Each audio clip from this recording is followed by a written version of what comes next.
Here we have the first DVD run by Troma. The first one I have here is Bloodsucking Freaks. I originally wasn't gonna buy this one on DVD yet because when I was interning at Troma, I heard rumors that they were gonna try to make a Troma Masterpiece version of this movie. And this is actually one of the earliest Troma releases. It was released in '76, the same year that Troma Entertainment was founded as Troma instead of Armor Films. And this movie was also heavily cut by the MPAA. This is the director's cut. Because it was so heavily cut by the MPAA, what Troma did was, after they received the list of cuts they had to make to get the movie R-rated, they still showed the unrated version at theaters.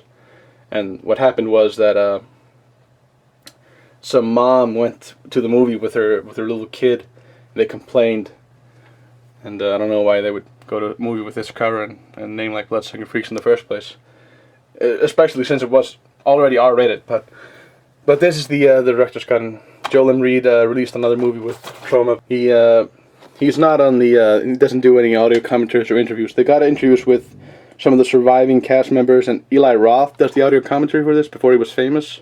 But he's still a pretty cool guy. See, I got these two autographed pictures of him.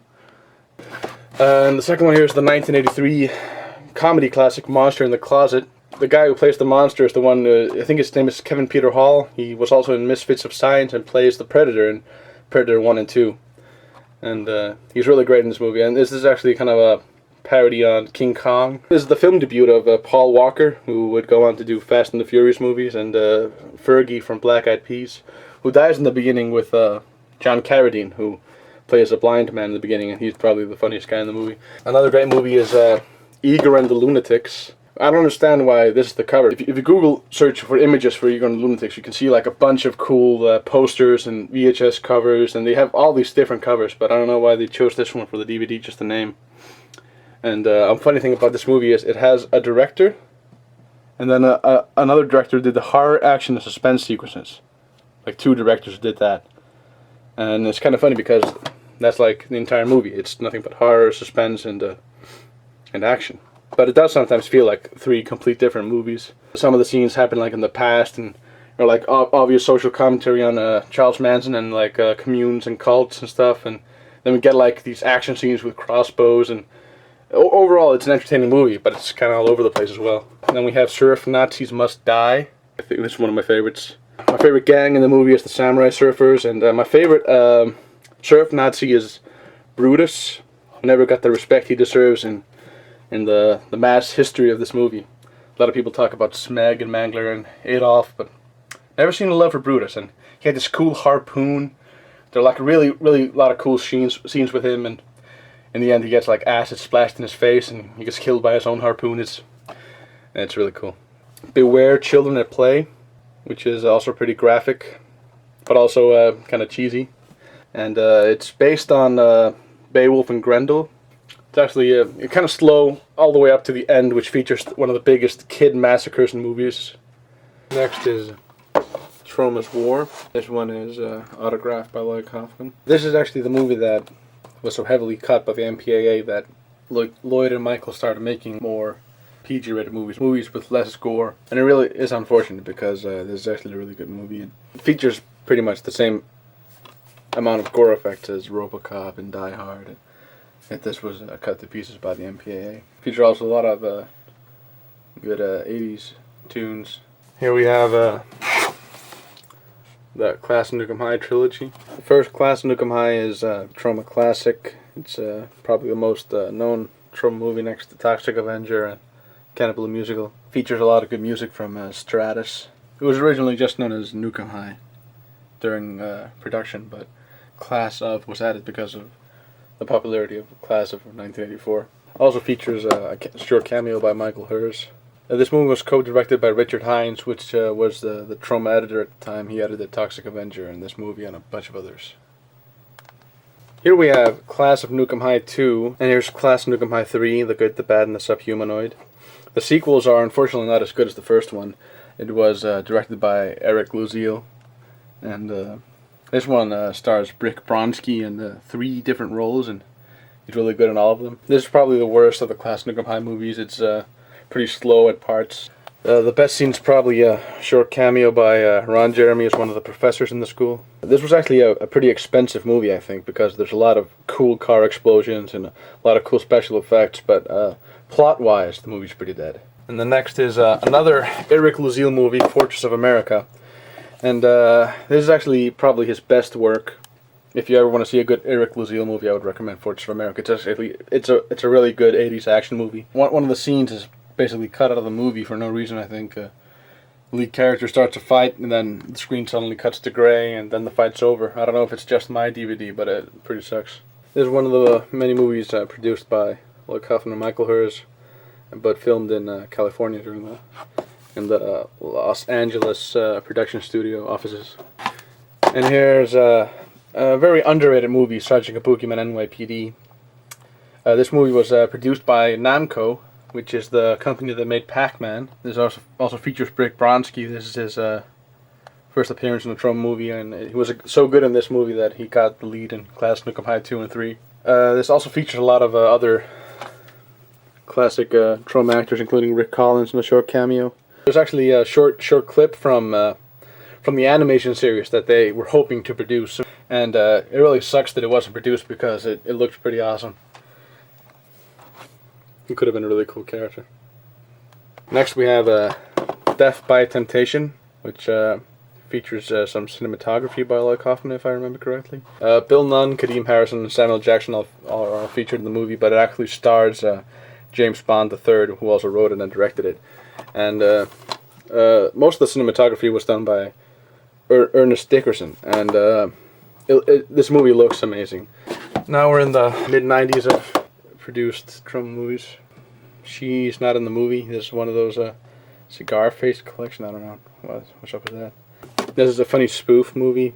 It features a lot of good scenes, but nothing really special though. Here we have another Troma classic, Tromeo Juliet. There's the 10th anniversary edition, which I think is the most coolest. It also features 4 audio commentaries and a buttload of special features.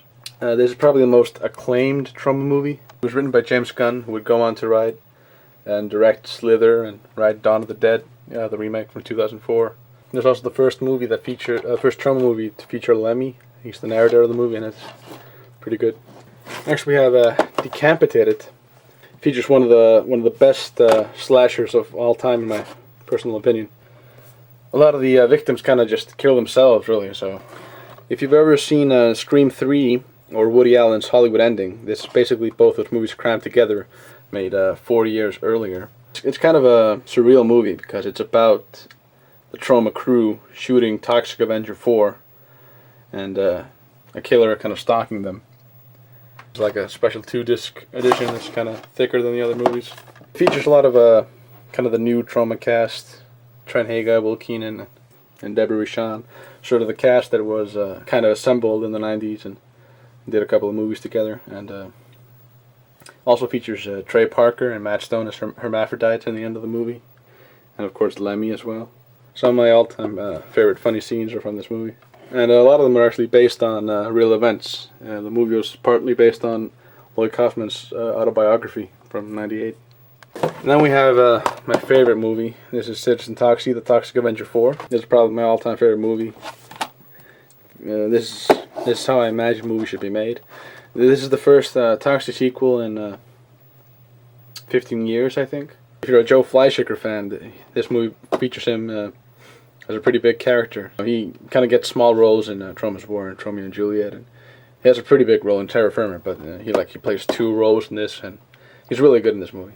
And they also feature really funny cameos by Stan Lee, Kevin Eastman, Corey Feldman, and Tom Fulp, the creator of Newgrounds. Features tons of other cameos, but those are my favorites. And Ron Jeremy as the mayor is also really funny in this. There's like this really Christian mayor. Here we have Troma's Edge TV collection. They only released 2 volumes, but I think there's more episodes out there.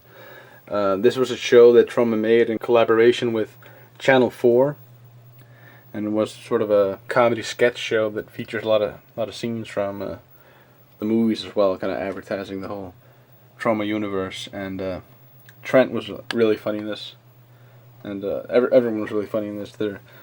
My favorite episode is probably the racist episode and the horror movie episode. They also did a really good spoof on Survivor with a naked cowboy and Debbie Rochon. And they're actually, Troma is uploading most of these episodes on YouTube now, so you should totally check them out. Lloyd actually plays a really big role in all the episodes. How many movie executives do that, you know? Early 2000s, and we have Parts of the Family. This actually just got a re-release special edition cover recently.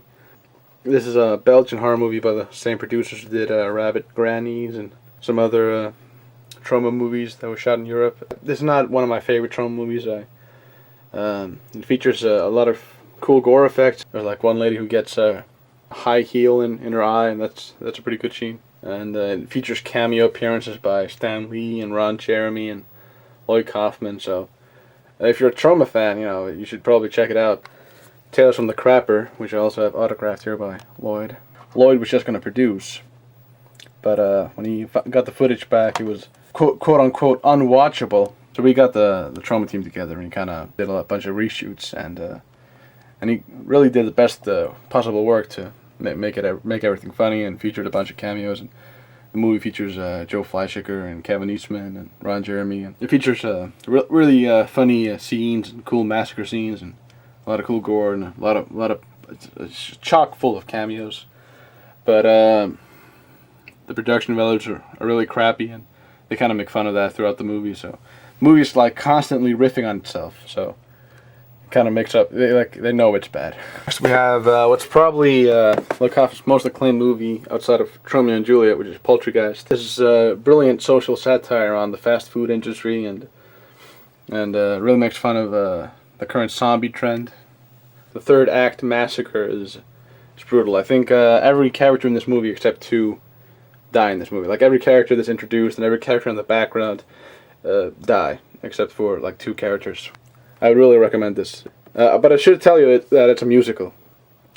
And this is the exclusive 3-disc collector's edition, which was released a couple of months before they re-released it, just as a 2-disc collector's edition. This is also features a limited edition karaoke CD for all the songs, as well as one of the songs that got deleted for God knows what reason, because it's a brilliant song.